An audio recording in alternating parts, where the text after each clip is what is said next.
Knows Best. Hi, friends, and welcome back to Brenna Knows Best. I'm your host, Brenna Berg. Hi, how are you guys? Happy Friday. Hi, friends. Happy Friday. Let's catch up. But first, something that's on my brain right now is my hair because I ran this morning. I ran 2 miles. I'm following the ChatGPT run plan that they gave me. A lot of you recommended the app Runna, Runna, which I think creates running plans for you. I think there's a free version and then a subscription version because everything is a subscription these days. If you guys watch that Black Mirror episode, I think we talked about it. How, I won't get into it, but it kind of goes off of this theme of like subscriptions, but to a crazy degree. But like, why is everything a subscription? I'm over it. Why does everything have to be paid?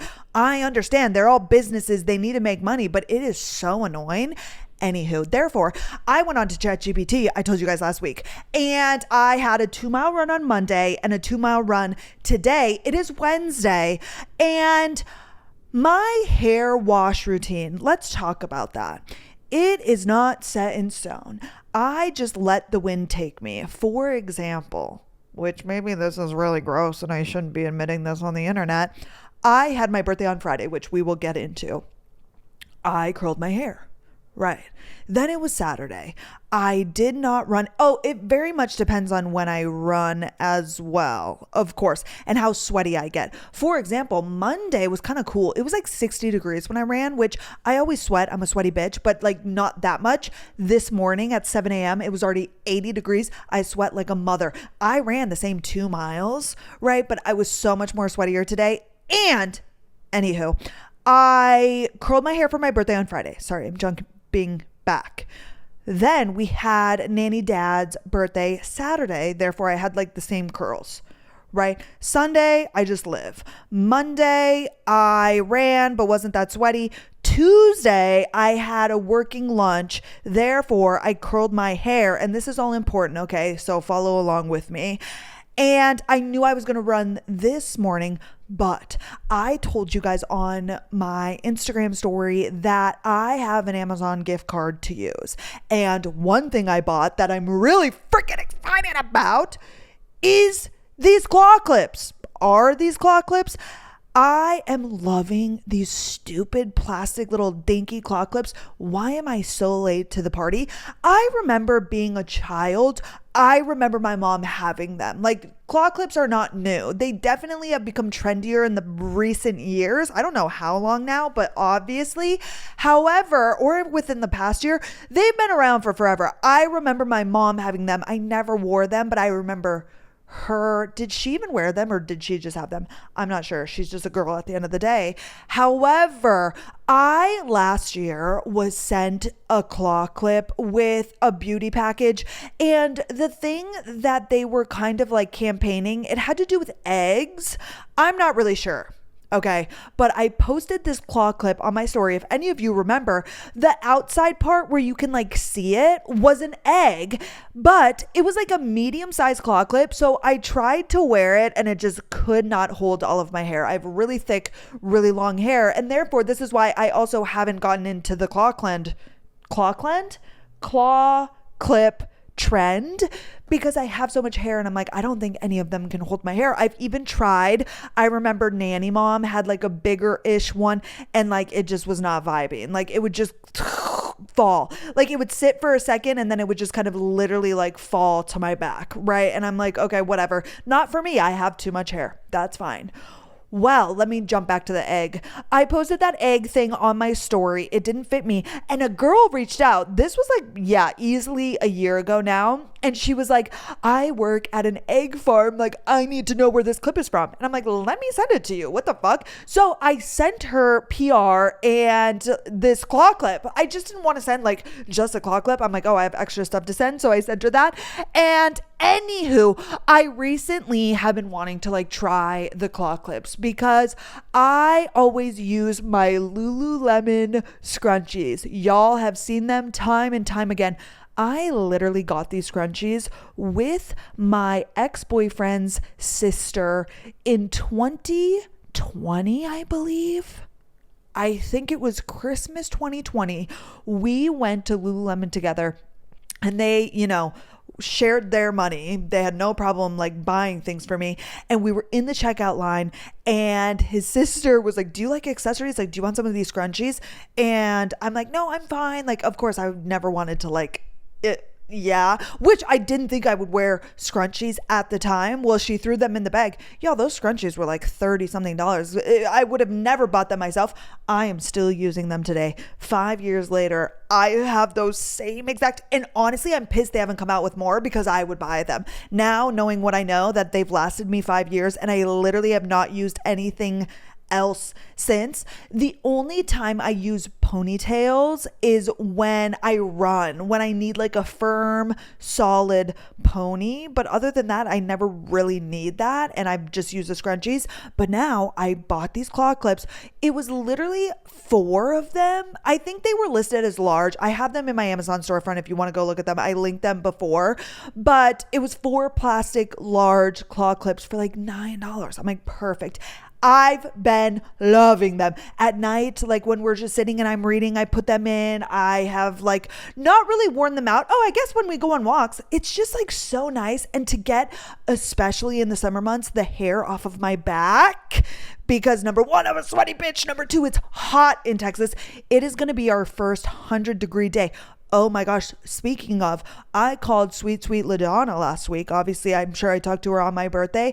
It was 100 degrees in North Dakota. Wait, I lied. 90 degrees in North Dakota in the first week of May. That has to be a literal record. It barely gets to 90 in like July and August. Y'all, it does not.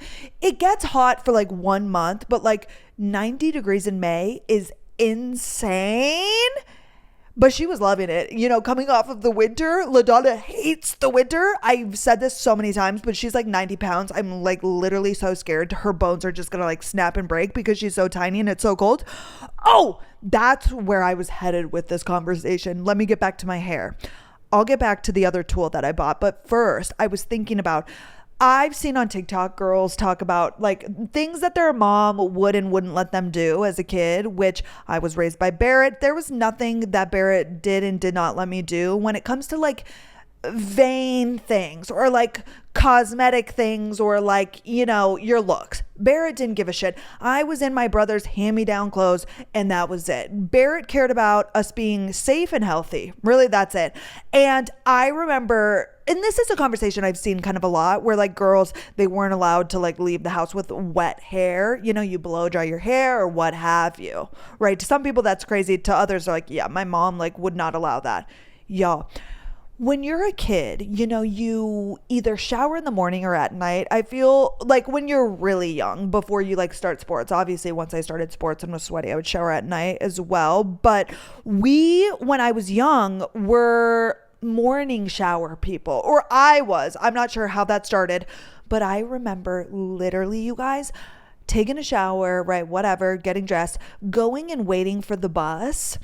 My hair was wet. Obviously, I was a child and like I didn't use a hair blow dryer. Well, I still don't really use them. Now I have this Shark thing. I tried to blow dry it this morning, but like I just have never been in the habit of it. I never owned one. And really, I would only use one if somebody had one and I needed to have my hair dried. But like there's never really been a time in my life where I need it done ASAP. Anywho, I was a kid. I was sitting out waiting for the bus in North Dakota. It's negative 10 degrees. My hair is wet. Like I literally jump out of the shower, I get dressed, and then I go wait for the school bus. I would get to school and I think the bus dropped us off like at the corner and we'd have to walk up. My hair was wet and it was so cold that literally like, and I would do it and I probably shouldn't have. It was probably so unhealthy, but it would feel like it would almost break. Like literally it would freeze my wet hair and I would sit there and kind of like bend it and it would make that snapping sound. It never actually like broke off, but oh my gosh, that had to have been so bad. I was like just pulling up to school with wet ass hair every day of my life. I think even probably into high school, like I just didn't give a shit and it was never told to me that that was like wrong or not okay, and therefore I just did that. But I kind of have damp hair right now. And the reason this is number one, I obviously took a shower. However, I bought, along with the claw clips, if you know who Tatiana is on TikTok or Instagram, she's a gorgeous beauty, fashion, hair girly. She's literally Gorgina and she seems like the sweetest soul. I think she went viral for these videos in specific, but she uses these heatless curl rods. So we all know way back in the day, I tried the heatless curls with like the leggings, you know, where you kind of just wrap it around, but it goes down to your sides. Well, she uses these rods, which basically, I'm not sure how I'm going to explain this when I can't like visualize it for you guys, but this pack, it comes with 4 rods, and these rods can like bend. They're about an inch round, similar to obviously like a curling wand, like they're perfectly circular. Obviously, they're an inch round and probably like 6 inches long. So it's just like a long, skinny, circular thing. And at the ends of them, there are these clips. So basically, like, I'll take the front hair. I haven't tried it yet, but you need to have slightly damp hair is what I'm gathering, which I'm just going to have to wet my hair again tonight. I don't know if I expected to like still be wet tonight, but I wanted to try it tonight. But anyways, you take like the front section of your hair and you pull it out and you put the rod at the very end of your hair and then you roll it towards your head while your hair rolls around it. And then once it gets to the top, you like bend the rod to make it into a circle, if you're following my drift. And then those clasps at the end, you clip them together so then it just sits on your head like a little donut, but your hair's wrapped up in it, and then you sleep. And I think they recommend, actually, I was trying to watch Tatiana's videos. I don't know if she has a tutorial. I see all of her videos like literally this morning on my For You page. She popped up. She's like, get ready with me to go to Miami or something. And she was taking them out, but I've never seen how she puts them in, but I'm gathering like I literally have a brain. It's not that hard to comprehend, but I need to watch and make sure like I'm doing the right chunks of hair. But I think they recommend doing like a bonnet around it. That way when you sleep, it like doesn't really get fricked up. I don't have a bonnet. I'm just going to try it as is, but I'm going to do that tonight because I would really love to. Oh, the reason this happened is because I got sent the Shark Flex Fusion, which is like a Dyson Airwrap dupe. It has a few attachments. It has just like, as it is, it's a blow dryer. And then there's another attachment that like kind of makes sure the air goes in like a straight line. Like it just makes it so it's kind of like a traditional hair blow dryer. And then there's like the blowout brush attachment. There's the 2 curling things like the Dyson, you know, where you just, it wraps around and the air just kind of right? You get what I'm saying? It has those. And then I think that might be it. But I tried the blowout brush with my wet hair after I got out of the shower this morning. I need to practice. Oh, what I was going to say is the Dyson dupe, like the curling part, y'all, it took me literally, I shit you not, an hour to do my hair because you have to do small pieces. Like I told you, I have thick freaking hair, and therefore if you have too much hair, it doesn't wrap around correctly, so you have to do tiny little parts. It took me an hour, but it's supposed to give you kind of like the blowout look, which I am coming around to, but I need to find an easier way to do it. Like, unfortunately, I am not a girl who can spend an hour getting ready just on my hair. Literally just on my hair. No, I will never have that blood in my bones or like that bones in my body. I don't know what I'm trying to say. There are girlies that like love that and can do that. It's not me. Like I just don't care enough about my looks to put that much time into it. You know what I'm saying? Therefore, I want to try this heatless curl method to really get the va-va-voom. I hope it works. I'm really scared. When I did the heatless curls back in the day with the leggings, like it just never really turned out. And here's the thing, and here is where I struggle also with like the Dyson sort of situations. I have got my routine down pat with my curling wand. Like I have used the same curling wand again and again and again. I have 2 that I go between, but it's the same. I wrap it around. You guys know I put my fingers at the end. Like I've got it down and it turns out the same every single time. I know the result I'm going to get. Whereas with these sort of tools, like you just don't know. And same with the heatless curls, like you don't know if they're going to turn out, which I know there's also a girl that I met at the Sally Hansen brand trip. She was actually with, I think, Vera Wang fragrances, but they were together. Why do I always say fragrances? Fragrances. I don't know if it's like the Vera Wang fragrances, the Wang part, and then I go fragrances. I don't know. Anywho, there was this girl, and she's actually from Dallas. I think her last name is Westbrook. I honestly don't even remember her name, but she does a heatless curl method. And actually, she came down to breakfast one morning and it still was in there, but like she is able to do it. And same with this Tatiana girl, like the girlies that do these hair things, like they have so much faith in their hair and their process, but they must have like tried it. And now they know the method and how to do it. I need to have the patience to just keep trying and like get the process down. That way I can do it, because I would love to just be able to go to bed with these stupid things in my hair and wake up and I have this crazy wonderful hair. You know what I'm saying? But anyway, I will keep you posted on that. Let's recap my birthday, you guys. I'm 28 years old and I feel phenomenal. We woke up Friday morning. I'm trying to think, did anything? No, I filmed on Thursday, so nothing happened Thursday night. Friday morning, I wake up. We're going eyes open to eyes shut. Okay, I wake up. Carter goes, "Happy birthday," of course. And he said, "Stay in here." I said, "Can I please go pee?" He said, "Yes, just do not come out to the living room." He leaves the apartment, right? And I'm like, what the fuck is going on?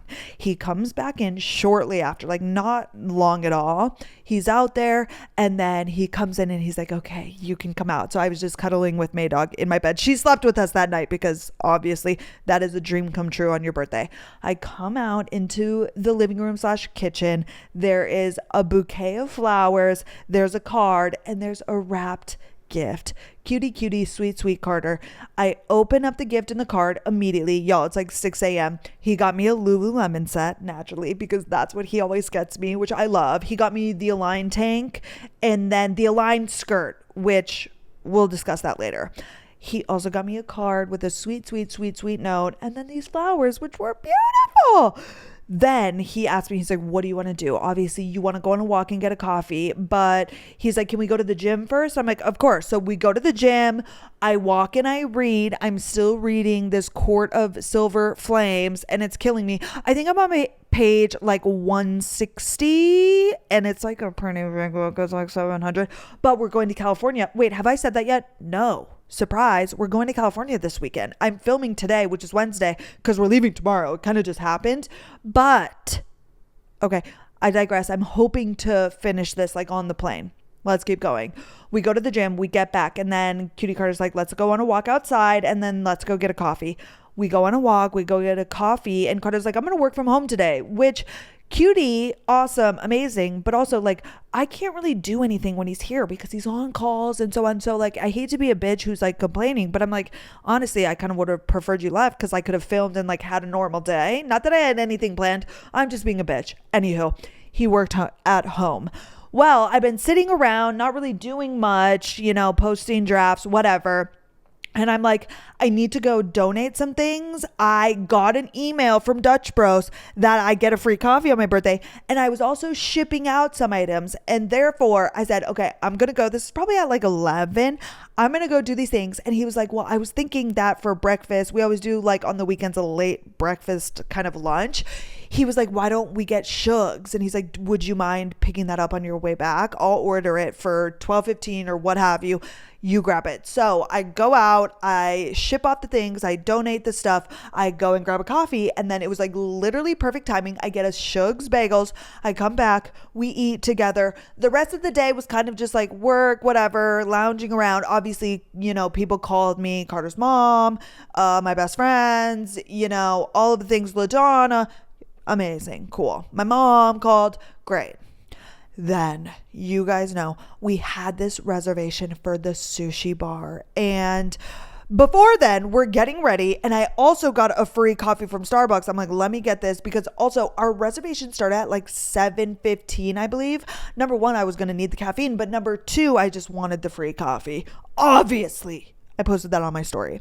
We get ready. I walk over and get a coffee, and we got done getting ready a little bit early, and I'm like, do you think we could just like mosey around over there? The sushi bar, it's not downtown, but it's like on the outskirts of downtown. I honestly don't know what you call this area. Right across the street is this apartment called East Quarter Residences, which are like these, well, not brand new. I toured them when I was a real estate agent, but like phenomenal, like beautiful, gorgeous apartments, but it's like right on the east side of downtown. It doesn't fucking matter. Half of you are not even in Dallas. More than half of you. I digress. I'm like, let's just go. I'm sure there's like a bar, not that we drink, but like, I don't know. We're just like sitting around. I would love to get there and just like make sure we're on time. And Carter's like, amazing. We get in the Uber and we go, and we're there at like 6:35. And obviously the start time's at 7:15. However, they said to be there like 15 to 20 minutes early because they have 2 rooms downstairs, 2 eating rooms. And let me just get into the dinner part. You walk into this room and it's 12 people. So it's like the 2 chefs are behind this like obviously table, but it's like a long, almost like kitchen island-esque situation. There's 2 chairs on the end, then there's 8 on the long way, and then 2 on the others for the 12 people. So therefore, at one time, you can only have 12 per meal, and it's not like a come and go. It's like a whole experience situation. But what I'm saying is there are 2 rooms, so I think they probably have dinner times like 5:15, 6, 6:30, 7:15. I think there's 4 a night. Okay. But they make it so like you get there 15 minutes early. You sit in this little lobby area. They get you drinks while you're sitting there. And then you go down the stairs at a certain time. And then once you're done eating, they funnel you out a different direction. They have a secret door into this like bar lounge area called Gingers, because LaDonna and Gordy used to have a dog named Ginger, and I was like, oh my gosh, Gingers. Therefore, we got there at like 6:35. We walked in, we're like, we're so early, we know, but we just like wanted to make sure we're in the right area. And the girl was like, do you want me to take you over to the bar next door? It's attached actually, and then I'll just come get you when it's time. And I'm like, oh my God, amazing. So we go down into like, you walk in and then it's stairs to go down to both places. So like the door for the sushi bar is on the left, and then she literally took us back outside. We walk down, door on the right takes you in. Again, you go down these stairs, and then it's like this super moody, like dark, vibey bar called Ginger's. And we sit there, and then I got a mocktail. I think Carter did too. We got mocktails of sorts. We sat there, we're talking, Carter's laying it on thick. He's like, I love you so much. Happy birthday. You're the best thing of my life. And then the girl comes and gets us, and she's like, you can just bring the drinks. Like, they're combined. Like, it must be owned by the same person. They're separate. Like, it's the sushi bar in Ginger's, but they have some sort of affiliation, obviously. Well, she comes and gets us, and we go upstairs, and then everybody is kind of like there. It's probably like 7:05, 7:10. It's like a really small waiting area, but they get us drinks, and then she kind of goes over like, hey, no flash photography. Like, it's, an experience, and that's really distracting, so on and so forth. And then she puts us in order. She's like, I'm going to call your names, and then we'll go down the stairs. Because, again, you go down the stairs. Okay, so they file us in order. There's 3 girls in front of me. It's me, it's Carter, it's this man who came solo, and then I didn't catch like the rest of the people. I think it was just couples. We go down the stairs, and then they open the door. It's like a sliding sort of barn door, but it's like Japanese style. Obviously, I think. Oh God, I don't even know. Anywho, let me not just get into that part. We walk in, and then that way, it's like a pretty tight-knit little area. So you walk down. The 3 girls were like, 2 of them were on that side. The one was next to me, then it's me, then it's Carter, and then the rest of the people down the other side. And in front of us, there are 2 chefs. And we sit down. There are also like waiters behind us. So like there would be people that come and like fill our water or ask if we want like sake or this or that. And they start the show. So it's like these 2 chefs. One was younger, one was older. And they're like, we're going to go through this 16 courses, and they make it all in front of you. And they explain like everything. Y'all, this was literally the best sushi / meal I've ever had in my actual life, it was insane. Let me also preface, I think total, it was about $500 for me and Carter. So we are talking $250 a person because we put down like $100 deposit, I believe. And then the bill that we signed at the end of the night was $400. I think that it was $500 total, which is crazy. However, okay, this is what Carter said. He said, it's an experience. It's your birthday. You're so worth it. Amazing. It was insane. So you have these two chefs, you know, the people are behind you, but like they keep to their own. They got us drinks when we first got there. They give you a towel, a hot, warm towel, because you eat everything with your hands. So basically you're sitting there. Everybody had a name tag, and there's your name tag. There's like this little ginger salad that's like the palate cleanser.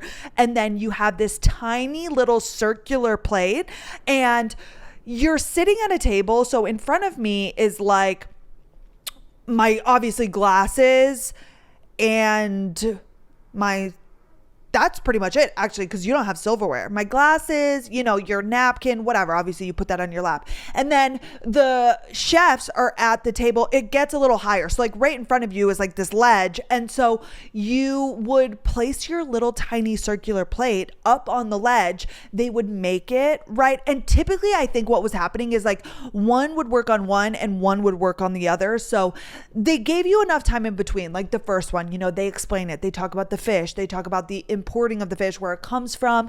You know, they tell you all of the ingredients that are getting put into it. It's not like a roll. It's not like a sushi roll. It's like, you know, rice and then a piece of like fish and whatever they put on top, all compact. Do you get what I'm saying? And I think that's what omakase is. Wait, let me Google omakase again before spreading misinformation. Define omakase. Omakase in a Japanese restaurant is a meal consisting of dishes selected by the chef. Wait, that's all that means? What does omakase mean literally? I leave the details up to you. Wait, I'm so confused. A Japanese phrase used when ordering food. I'll leave it up to you. Okay, well, anyways, never mind. I don't know what the fuck I'm talking about. But basically, one would work on one and one would work on the other. So then, you know, they would alternate. They work together, obviously. They have like the ingredients in the middle, so on and so forth. But like the first one, you know, he explains all of the things and then he would go around and set it down. Or they both would. They would start in the middle and then they would place the sushi on your little thing on the ledge. So then you would pull down your plate and then you would just with your fingers, literally, they told us like we don't use chopsticks here, that, you know, can ruin the integrity, like could make it fall apart. So you just use your fingers, you eat it, and then you place that little bowl back on top. And then they would give you enough time to like eat and talk. So like it would probably be like 10-ish minutes by the time they said they would go through the thing and then they would say enjoy, and then you would grab your plate and we would say thank you, obviously, and eat. And then I'm talking to the girls beside me and talking to Carter, and like it was just the highest quality, like melt in your mouth, and every single piece of sushi. So there were 16 total and then a dessert as well, maybe even 17. We started actually like an appetizer, but like not really, with one of those like seaweed or sea whatever wraps, you know, like what's that girl's name? Emily Mariko, when she would make the salmon things, you know, those little green skinny. So we started with that. That was actually, they like preface, they're like, okay, you can take this in like 2 to 3 bites, but they're like, everything after this, we recommend 1 bite. So you get all of the flavors together. So we started with that. And then it was 16 sushi pieces and then a dessert. Y'all, like, oh my God, there was like, oh, you know the thing where they have like the lid on top and then they pull it up and like the smoke comes out? They had a smoked one. That was my favorite. I don't remember the names because they were all, I think I posted on my story. Those things or like those words that were on my Instagram story, those were all of the meals, which they're not meals. There's a literal bite of sushi, but you get what I'm saying? Oh my gosh. Okay, let me hone in my thoughts and like really remember the pieces, and then I can hopefully explain better. I guess what is there really else to say? You get the idea. I don't remember. Obviously there were some tuna ones. There was like, I don't know what they're called. It doesn't matter. Amazing. Like literally there were some that, and like even the ones that weren't my favorite, like what am I going to say? The ingredients were just like so phenomenal. And they I know I'm not a foodie at all, but like there were so many different flavors and like the taste afterwards. Like it was incredible. You literally would like take the bite and like really experience it and then talk about it. And like the girls next to me were hilarious. They were like, I think this was my favorite every single time, which I get it because it's hard to like keep them all in your brain. Yeah. After a while, Carter kept saying like the third one was his favorite. I'm like, I don't even remember what one that was, but it was amazing. It was so worth it. Obviously we can't do that all the time, but it was incredible. And then we went home and we went to bed. And Saturday morning we wake up and we go on more townhome tours. And they were similar to last weekend. They were amazing. We found another, property that we really enjoy. Therefore, it will kind of depend on just what's on the market. But we go home. I think Carter went and hung out with a friend. I talked to my best friend, Natalie. She was like dead on the couch. They had their rehearsal. And then Saturday night, we had Nanny Dad's birthday. And they had it. Oh, they called me the day before, which actually, you guys, this is absolutely precious. I don't know how I forgot to say this. The first person to call me on my birthday, and maybe even just in general, was Nanny Boy. Nanny Boy called me. He was the first one on my birthday. He was literally upstairs getting ready for school and he called me to say happy birthday. He's literally like a 14-year-old boy. Wait, he was born in 2010, 15. He just turned 15-year-old boy, like a freshman in high school, but he like picked up the phone and called me and said happy birthday. And then I was like, oh my gosh, thank you so much. He's literally the best, my favorite. And then he went downstairs and then I got to talk to the rest of the family and we're like, okay, see you tomorrow. And so Saturday night we had Nanny Dad's birthday at the Mexican and Nanny Mom reserved. It's called the Monterey Club. So you have to go through the Mexican and then you walk outdoors and then it's like this separate area, which you guys, it was gorgeous. It had this area that was open. And before today, today is going to be 100 degrees in Dallas. It's like the first 100-degree day. It recently, like literally as of yesterday, got hot. But this past weekend, it was amazing. It was like 70 highs. So the party started at 7 p.m. and one side of the Monterey Club had this like open patio and there were trees and it was just gorgeous. It was perfect. And then of course inside there's like this bar area. It's just like super nice, super gorge, super bouge. And we got to see all of the peeps. So like all of the Nanny fam's fam and then their friends in Dallas and all of like the kids' friends and so on and so forth. And it was amazing. We had so much fun. There was food. I didn't really eat. I don't think. We were just chit-chatting it up with parents. And then my best friend Garrett's dad was there. He actually flew in from Nashville and then was flying out the next day, which you can do when you have a PJ. But I love him. He's my favorite person on this planet. So honestly, I spoke to him for a lot of the time. And oh my gosh, he gave us a whole spiel. He was like, you guys need to get married and you need to start having kids. He's like, nobody ever regrets having kids. People always regret not having enough kids or like not having more. And because Garrett has a sister, there's only 2 of them. He's like, I wish I would have had more. And I'm like, okay, maybe don't tell Carter that because Carter is like quick to get on board. But that was amazing. And then Sunday was Mother's Day, which we obviously weren't with our moms, but I sent everybody flowers. I sent Carter's mom flowers. I sent LaDonna flowers and I sent my mom flowers. Obviously on my mom and LaDonna's, I also put my brother's name. I said, hey bitch, do you want me to put your name on these? And he said, yes, please. Did he send me any money? No, which I wasn't expecting him to. It was obviously out of just like the kindness of my heart because I knew he wasn't going to send them flowers. And therefore I put me, Carter, Brandon, Ashley, May, and Shimsho. They have a cat named Shimsho. I don't want to talk about it. My brother's weird. It's fine. But we spoke to all of the mothers on Sunday. Oh my gosh. And then you guys, this happened on Sunday, which maybe I shouldn't be airing this out online. It's not a big deal, but me and Carter kind of got into a tiff because Carter left to go do something on Sunday. He had to run an errand. And now that I'm thinking about it, I don't remember what it was, but he wasn't gone that long. He comes back. Oh, and here's the thing. We wake up. We tried to call his mom immediately, but like it's 8 o'clock here. So it was 6 o'clock there. I'm like, do you not think maybe she's sleeping? And he's like, no, my mom's always up, which she typically is, but she did sleep in this day. But anyways, we call her. She didn't answer. We go on a walk. And then at like 10 or 11, oh, I think he was going to lunch with some of his friends. Somebody was in town. His friend just merged his company and they were kind of just like celebrating, whatever. Well, he was gone for like maybe 2 hours at this lunch, and his mom called me because she must have texted him once she woke up, and he's like, we'll call you when we're together, but she didn't know what we were up to. Well, she calls me. So we're on the phone, me and Carter's mom. We're chit-chatting away, and then she's like, oh, Carter's calling. Let me hang up. I was like, okay, amazing. He must be on his way home, and now he's calling you because he's free. Well, I hang up, I'm sitting there, and then she calls me back. She's like, I'll call you right back after. And she goes, hi. She's like, he's in the garage. She's like relaying the information to me that Carter's in the garage, but she's like, somebody's in your parking spot. And I'm like, oh my gosh. Literally 2 seconds later, Carter is calling me and I decline. I'm like, he's calling me right now. I bet he's going to call me to complain that somebody's in our space, but like, what do you want me to do? Park somewhere else. Like, I don't know what you expect me to do in this scenario. I know that he just wants to bitch, because here's the thing. And I will say, and we'll kind of get into this whole conversation.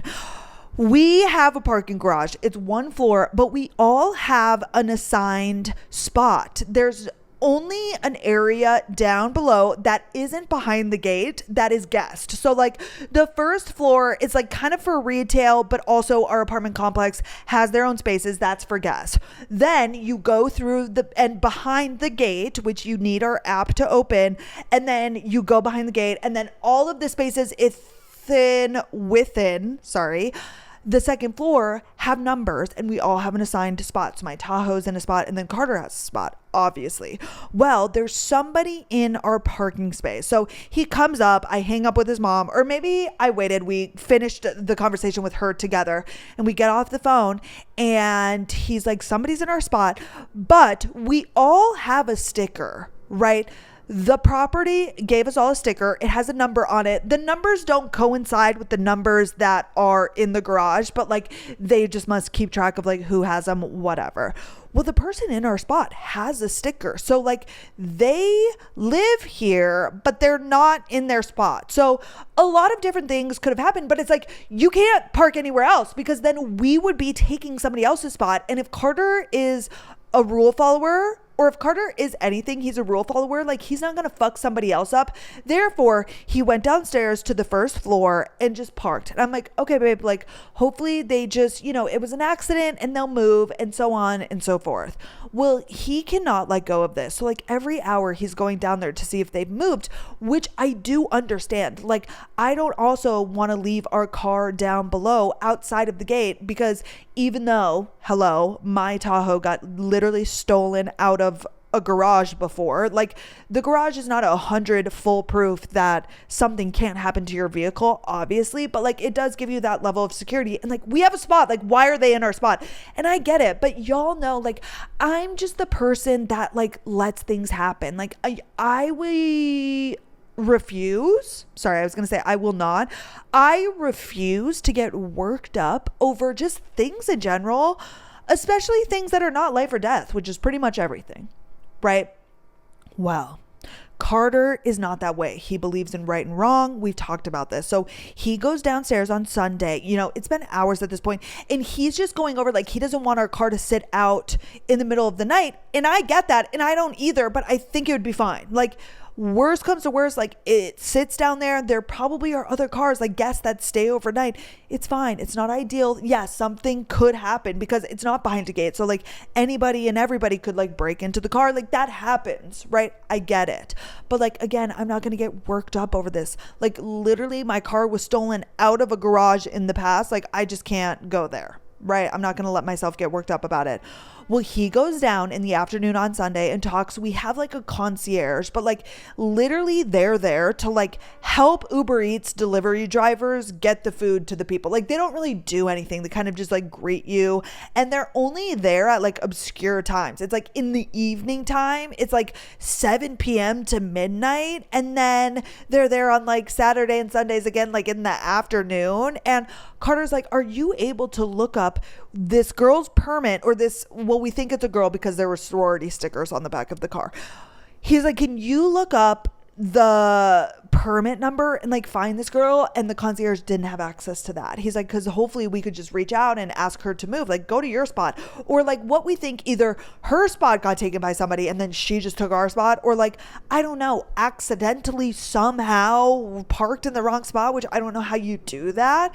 But the concierge guy had no tools. And then Carter calls like the head of the property manager and like is trying to get in contact with somebody. It's like Sunday at 3 p.m. It's literally Mother's Day. He calls like the towing company that's like in like the apartment complex has a relationship with a certain towing company, right? To like move cars that something like this happens, right? Like Carter's like, she's in our spot. Like it's now been like hours and hours and hours. And like Carter didn't want our car sitting there, which I understand. Again, I just don't get worked up about it. Well, nothing's happening and he's only getting more and more pissed, which I also understand. Y'all know the issues we've had in the past with our apartment complex, like the guy that walked into our apartment, the alarms going off at 3 in the goddamn morning, the construction that we dealt with, and like the mishandling of it, like the fact that we had fire alarms going off from 2 a.m. to 4 a.m. literally in the middle of a night on a weeknight.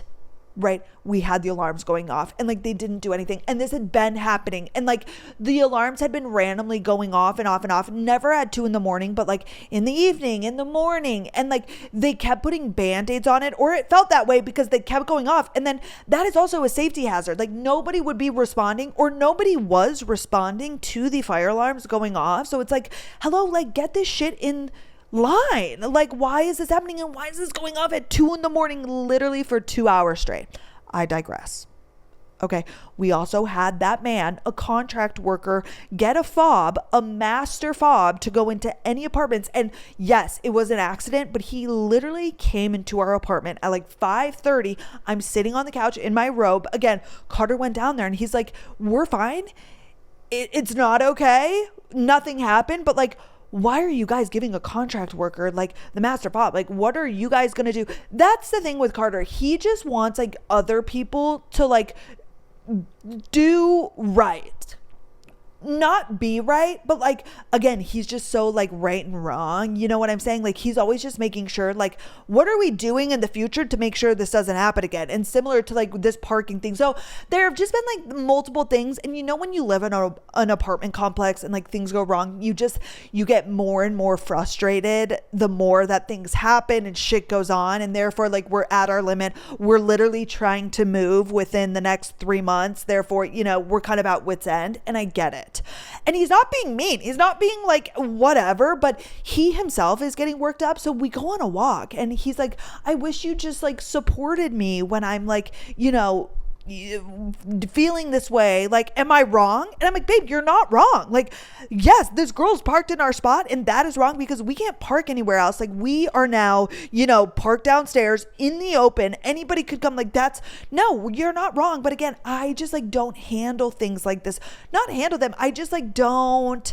Again, it's like the Midwest way. We're just so easygoing. Like I would hate to bother. Like this girl hopefully will be gone tomorrow, right? Like I don't know what there is to do. We've talked to the people. Clearly it's Sunday, it's Mother's Day. And he also like, he spoke to somebody and they're like, we can have somebody come out. And Carter was like, no, it's Mother's Day. Like, I don't want somebody to have to like, what are they going to do when they get here? Like, there's nothing they can do. Like, I don't want to bother somebody, but like, what am I supposed to do? And like, what do we do in the future when this happens? Like how he called the towing company at like noon or 1, it was like 3 hours later, we hadn't heard back. They never came. Nothing was like, nobody was doing anything. And like the guy at the front desk, like he had nobody to reach out to. It's like, what do you guys, like what processes do you have in place for like when things happen? Like again, and this is like they've been this way. Like we've had issues in the past that we've asked to be resolved and they just like don't have any sort of processes in place. Like again, we're at wit's end,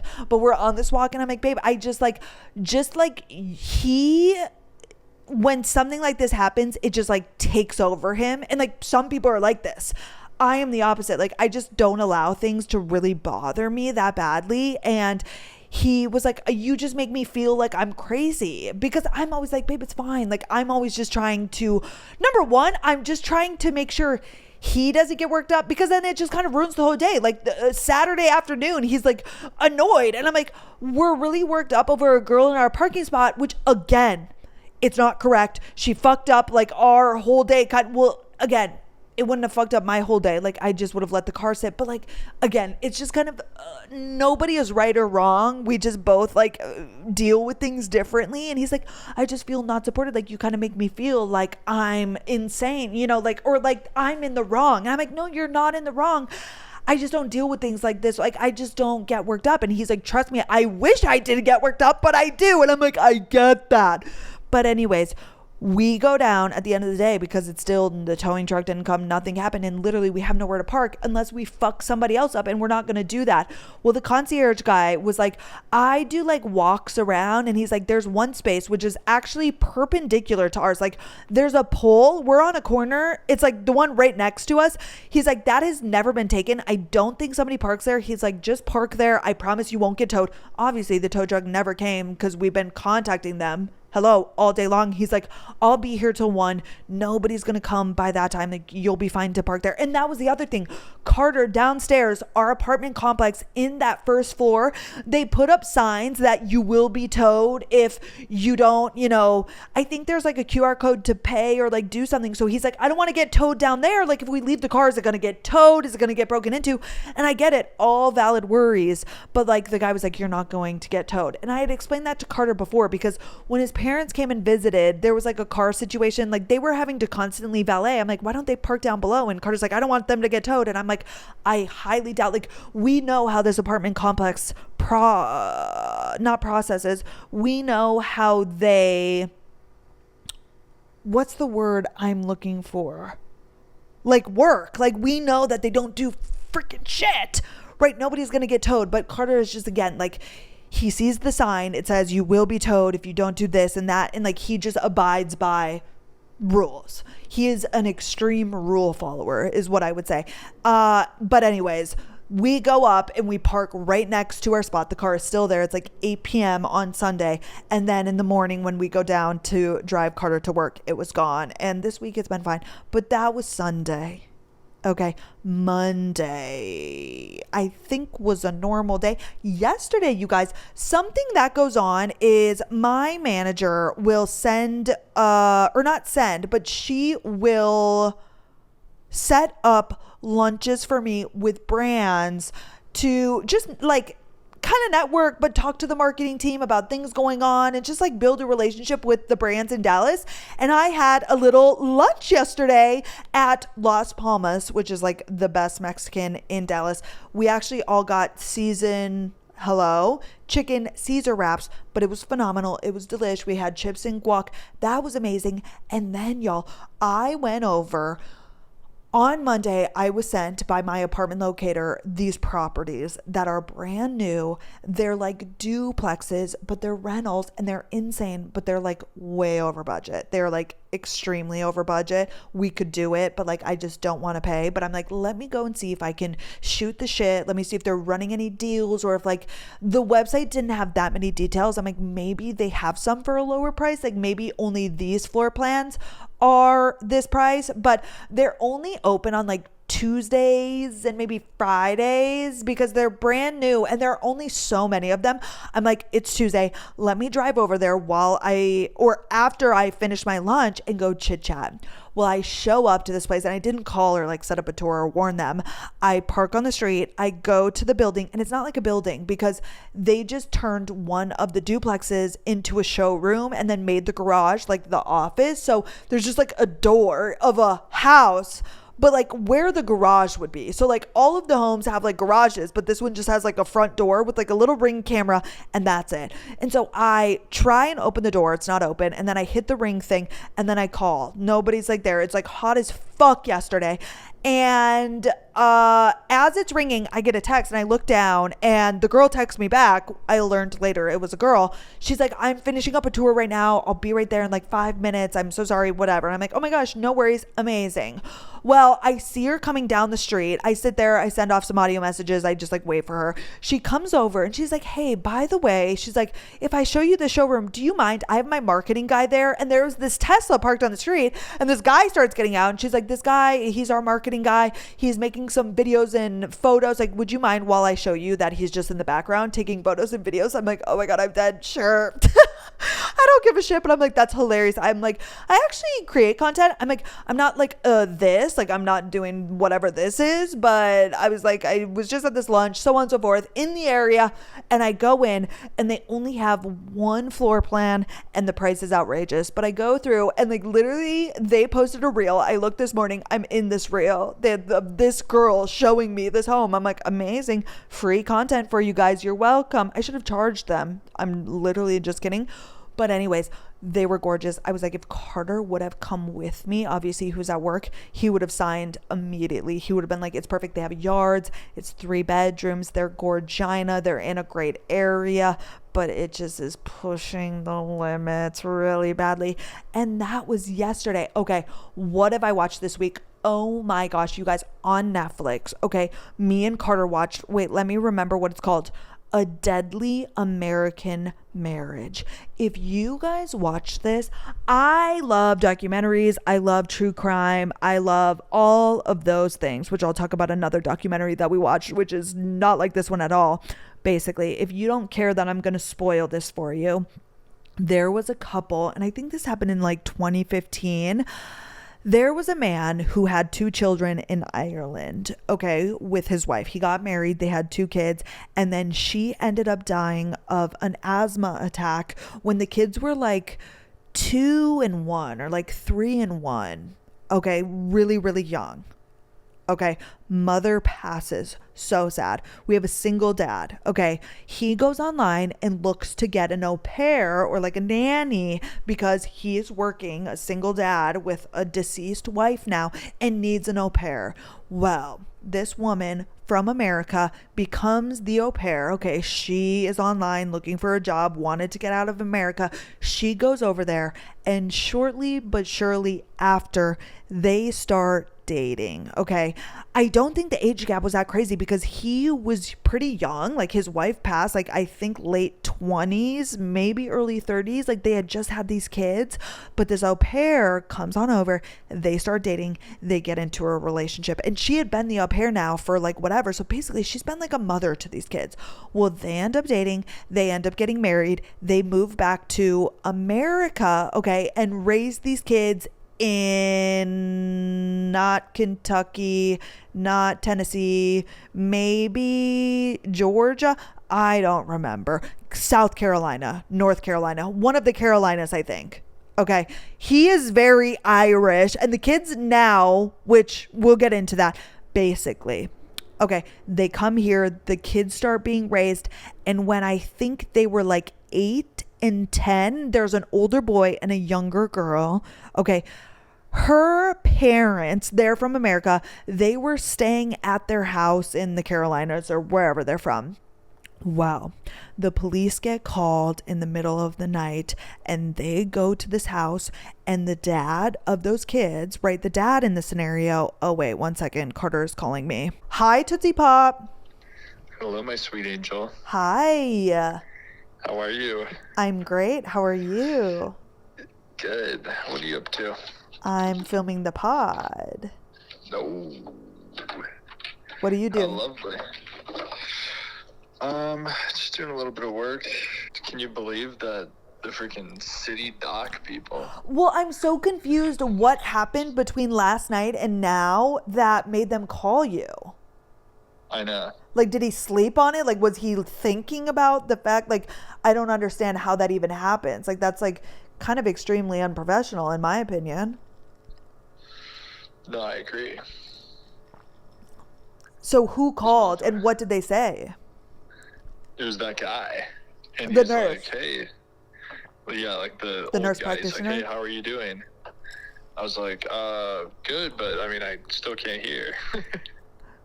I was like, So not good. I was like, honestly, like, low-key, it's worse than when I came in. And he's like, okay, like, and then he was like talking about how like he had seen it like shift, like the earwax shift, but that's not what he said when we were there. He said it was clear. Well, he also was not giving a straight answer. He said he can see your eardrum. That's like the only thing he kept saying. Because he said, yep, the other one is good, it's clear. And then he's like, oh, I can see your eardrum. And I'm like, that's not really, what are you saying? But why did he say to go to the Lover's Lane one?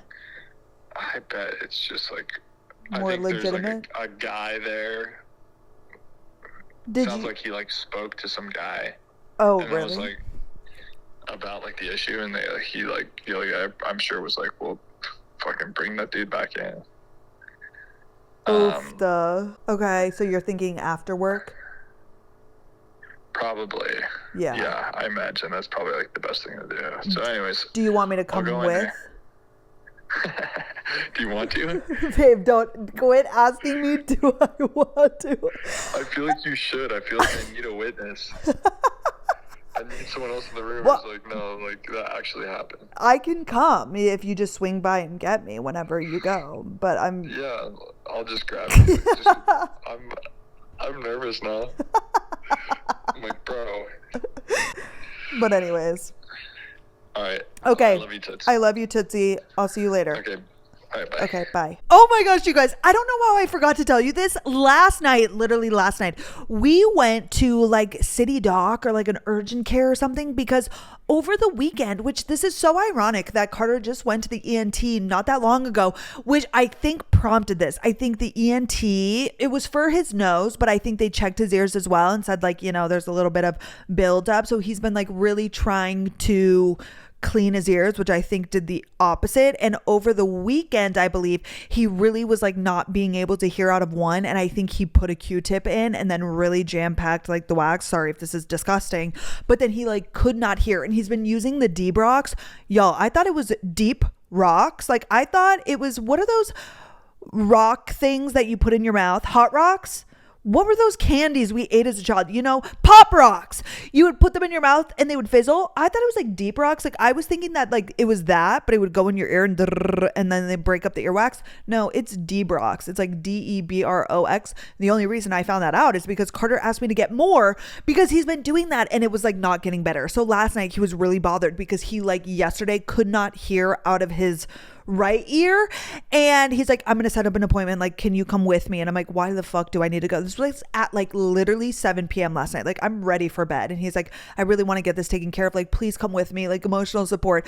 The thing about Carter is like he is so like masculine and traditional and whatever, but he is low-key needy, and I mean that in like a kind, loving way. Like he just loves having me around for like whatever the thing is. Like he's the kind of person, we'll be on the phone, like he'll be doing something or driving somewhere and it could be silent, but like he doesn't want to hang up. He just like likes knowing that I'm on the other end of the phone, and I'm like, okay, if we're not talking, if we're not getting to the fucking point, what are we on this phone call for? Like I'm just like, you can go to the doctor and do your little earwax thing and then come home, right? Like I would go and do that by myself probably, but he just like really likes having me, which is so sweet and fresh.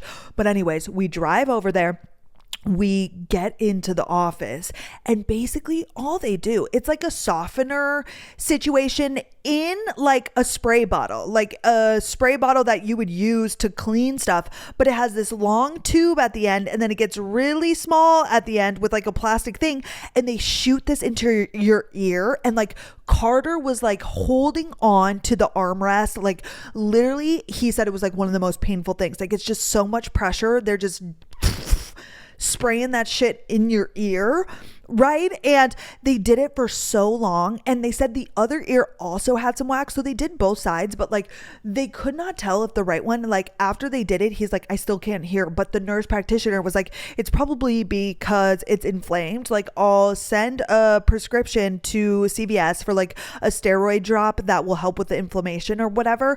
But they did it and did it and did it. And he's like, I don't know if it's getting better, but this is hurting like a bitch. Right. And we go home and he's like, I still can't hear. Well, we wake up this morning, he cannot hear. He's like, I feel like I should be able to hear if they got the wax out. And they like couldn't give him a definitive answer. Like the nurse, he wasn't the one who did it. So it was like a medical assistant. So like the nurse came in, looked at his ear and was like, oh yeah, there's wax. Like I can't even see your eardrum on this one. And then he left and then the girl came in and then the doctor came in again, or the nurse, I mean, and then the girl came in again to do it more. And then at the end, he was like, okay, that left one's like cleared up. And he's like, the right one's better. I can see your eardrum. But he wasn't saying like it's good, you know. He didn't say the same thing about the other ear, so it was just weird. Well, Carter texted me this morning, you guys, and I didn't see it until I sat down to film the pod, but he texted me, and obviously as you heard on that phone call, he texted me at 8:53. He said the city doc people just called me and told me to come back into this other location. He said those MFs, those motherfuckers knew they didn't do shit, because Carter was so pissed. He's like, I feel like they didn't do anything. I feel like she just sprayed that shit in my ear and like hurt me and like hurt my ear, because she prefaced that it was going to be a lot of pressure, but he's like, that was really painful. And like the end of the tube had like this plastic part, and he's like, I feel like she just was jabbing it in there. And anyways, yeah, he was like, the nurse, the guy called and was like, go to this other location. And therefore, if you just heard the phone call, I don't know if they like knew that they didn't do it correctly, or like he should be able to hear. I'm not really understanding, but I guess he's going to pick me up after work and I'm going to go with. Did you hear that? This is what happens. I ask him, I'm always like, do you want me to come with you? Because like he just cares more and like always wants me there. Right. And he's like, do you want to come? And I'm like, well, no, like, why would I want to come? But I'm like, do you? And he's like, yeah, I feel like I need you there. I'm like, okay, that's fine. But anyways, that's the situation. Okay, back to the American Deadly Marriage. Basically, call the police. It turns out they show up. The dad is dead. They claimed, the wife and the wife's dad, that he was abusive or like was strangling her, and her parents just so happened to be there and heard like the yelling, and the dad came up. But it was like a brutal, like they smashed, like they had a brick in the room by chance, which is weird, in their literal bedroom. Like his head was smashed, like really bad. It wasn't like, you can claim self-defense, that is a real thing, but like the aggression that was used was like a little obscure. Right. Well, they go on trial. Okay. And these poor kids. So like these kids lost their mother at a young age. Now their dad just was killed by the wife, or not the wife, but her dad. Okay. They're 10 and 8 years old, but this woman is now like a mom to them. Right. And of course, once they go through trial, they like learn that, you know, she was trying to maybe leave, but she had claimed that he had been abusive, but like the kids had, I don't know. It was all really freaking weird. Well, they get charged. They get found guilty. They're sentenced to like years in jail, the wife and her dad. But months later, they must have behind the scenes been reaching out to attorneys or their family or whatever. The kids get sent back to Ireland. Their dad had a sister that they ended up living with. So like their aunt and uncle, who they haven't lived, like they're in Ireland and they're in the US. Like the kids have been in the US for a while. So like they really loved this woman, the wife, but like she's the one that like killed their dad, right? But like that was like their mom. And so these poor kids, honestly, the most tragic and heartbreaking part is just like the kids, like these young kids lost their mom, then lost their dad. Like they are being rehomed and like all of these things and just going through all this trauma, and they're being interviewed for this trial because they're the only ones that like know these people, but they're like literally children. It was so sad. And now they are like 17 and maybe 19, maybe 16 and 18. And so like they're talking in the present day, But these two get put away. Well, then they get an attorney and actually appeal the decision. And then the judge, I think, finds them like guilty, but like it was self-defense. So they only had to serve a few more months, and then they got out, and like they're free, they're fine. And yeah, it's a really interesting. So we watched that, and then we also, you guys, watched this documentary on the Liver King, which I never really knew who the Liver King was. Like, I did not follow along. I had heard of him here and there, but it was an untold 30 for 30, which are like these, typically I thought they were sports, but I guess not if they're doing the Liver King. They're just like these quick little 30 to hour long documentaries on like people and like things that happen. Like, for example, we watched one last week actually that was a football player who ended up shooting and killing somebody, and it kind of goes through like he had a rough childhood, he then makes it out and he plays football in college and then gets drafted. Oh no, they were in the NBA. He was in the NBA, I believe. And then he makes it on this team, and it's like this whole thing. And it's typically like what people don't know. Like, it's a documentary, kind of like show their side. So like this Liver King one, basically the Liver King was like promoting all of these things, and he claimed to just eat like liver and like literal raw meats and like so on and so forth. But he's huge, like yoked, and so many people had asked him if he was on steroids, and he always said no, right? And I think he was selling supplements and something else. Well, turns out right in 2022 it comes out, leaked documents, he's on steroids, but he had like claimed not to be. And like, so basically he's just kind of like a scammer. I don't know, I didn't follow along, whatever, but it's like a documentary and he's like sharing his side. So then at the end it kind of goes over it all and so on and so forth. It was really interesting. I really liked it, but I always love that kind of stuff. Okay, you guys, I think that's it. I only have like 3 or 4 write-ins, and then I'm going to clear them out. So all of them will be fresh for next week. Oh, really quickly before then, Secret Lives of Mormon Wives, I think comes out. This is coming out on Friday, tomorrow, or Thursday. Yesterday for you, tomorrow for me. Secret Lives of Mormon Wives season 2. I need to get Hulu again to watch it, but I'm so excited for that. And then this weekend, yeah, we're going to California. We have no plans. I want to go Friday. I have to run 3 miles. I think because Carter will work in the morning, obviously, I'm going to drive on over to either La Jolla or Del Mar and run and get a coffee and live my best California life.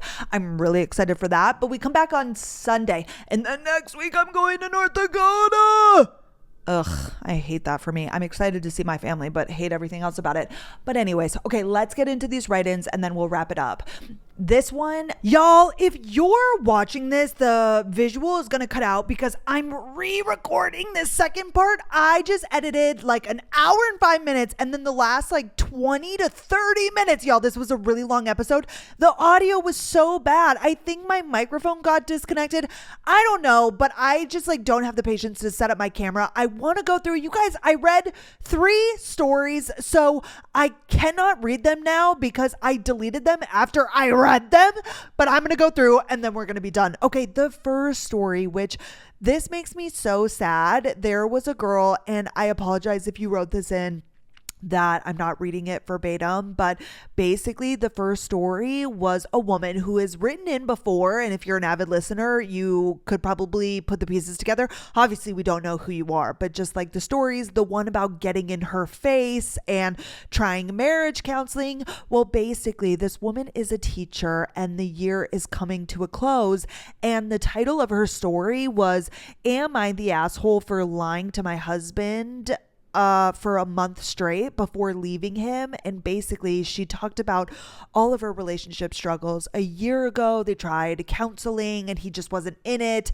and then he said, "Give me a chance." She had gone to a divorce attorney last year, but he's like, "No, I'll change, I'll be better."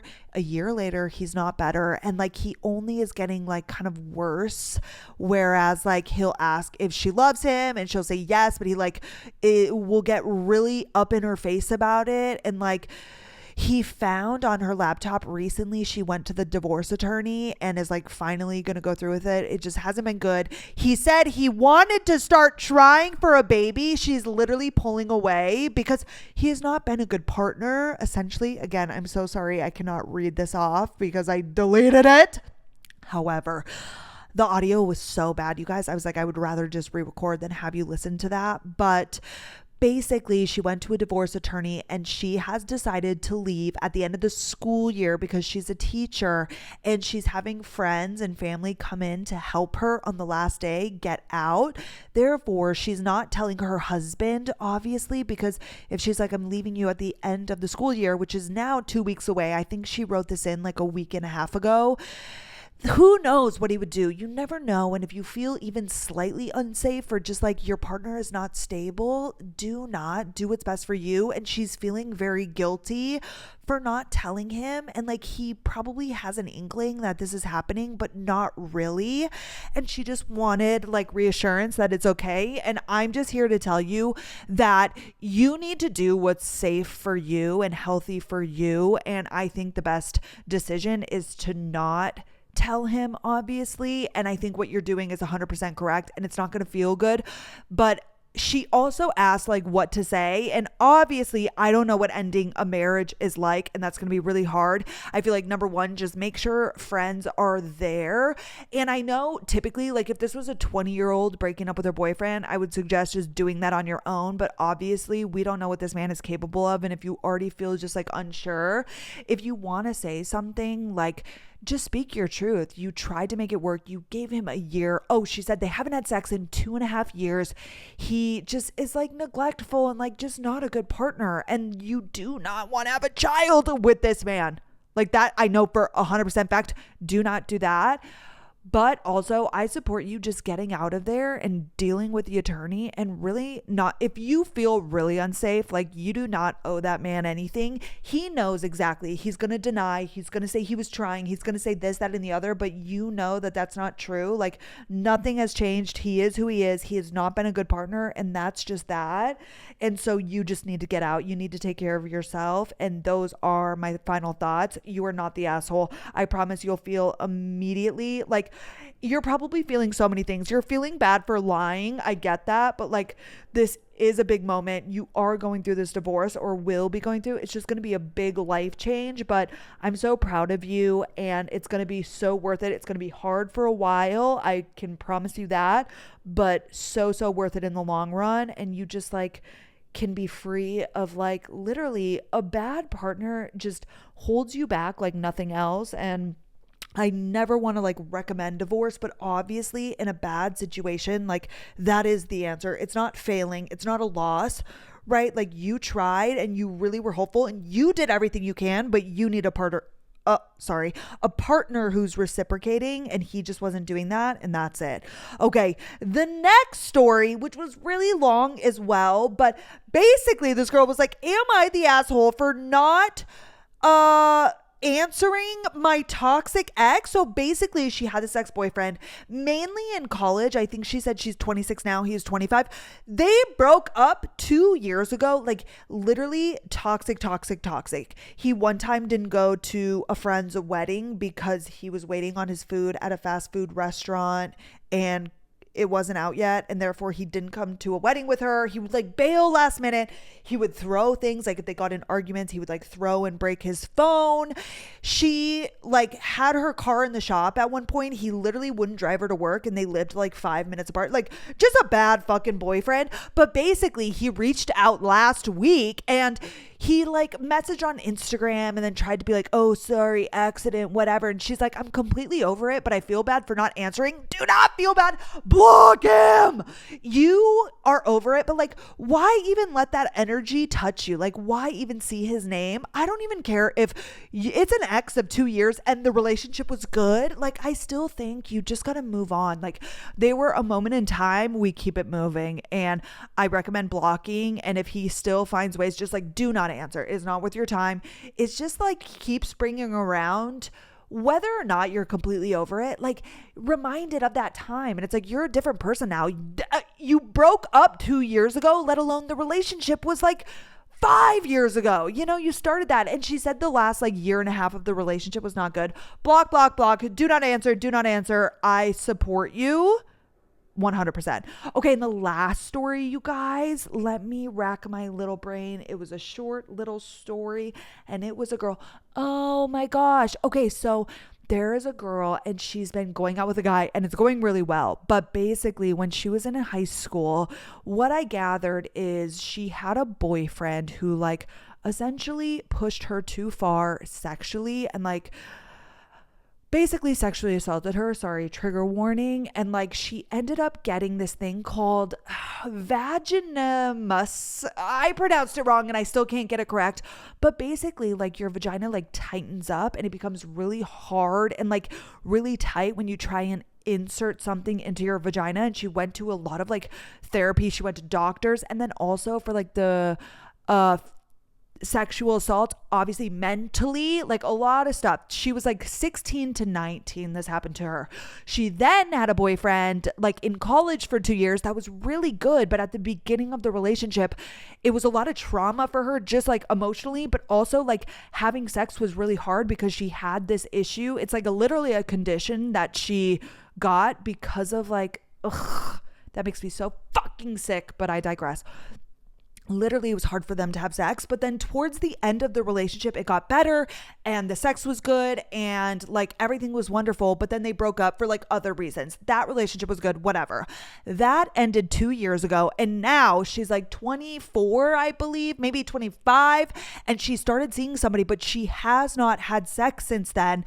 And her and this guy have kissed. It's going really well, but she was asking, like, is it appropriate to bring up this past trauma, like the emotional stuff, but just, like, the sexual stuff, because she isn't sure if it's gonna, like, be a problem again, if she's gonna be really tight. Like, it's a literal condition, and just, like, is she gonna be emotional? And, like, she's just wondering. She's like, I don't want to know about his stuff, like, and I'm not trying to prompt to, like, learn about his past, but I just feel like I should tell him. That way, like, if it does end up that we have sex, like, what if something happens? What if I get emotional? And I say you should tell him. I 100% support you telling him, because I think it'll just be better for the both of you. Like, if this is going really well and he's a great guy, I think that it would just be better to have that on the table, and you'll feel so much better, and then he can be, like, gentle. Because she was saying, like, if he had some sort of issue sexually, like, she would want to know going into it, and I feel like it'd be good for him to know, just, like,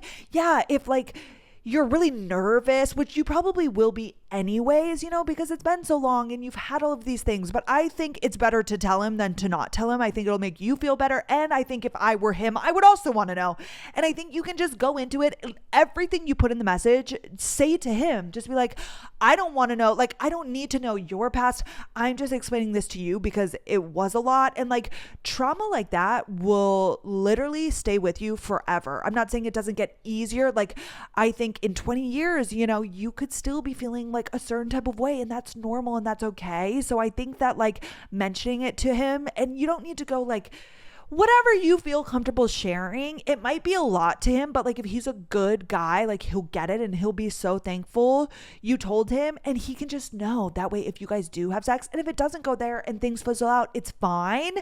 But yeah, I would, like, this partner, and if this doesn't, you know, end up in marriage, your next partner, I think you'll always feel better to, like, say it. I know it might be uncomfortable, it might be, like, nerve-wracking, but I think it's better to do that than to wait until you have sex and then you have problems or you get emotional and then you're, like, then having to explain it all. You know what I mean? So I know it's going to be uncomfy, but I think in the long run, I support you explaining just, like, a little bit so he has an idea. But yes, okay. Thank you guys so much for listening to my visual watchers. I'm so sorry that this last part is, like, literally no audio, or not audio, visual. I don't know what the frick happened, but, you know, I'm a solo producing team. Therefore, we're just riding the waves. But anyways, thank you guys so much for listening. As always, have the best weekend. I will see you guys on Monday. Okay, bye guys.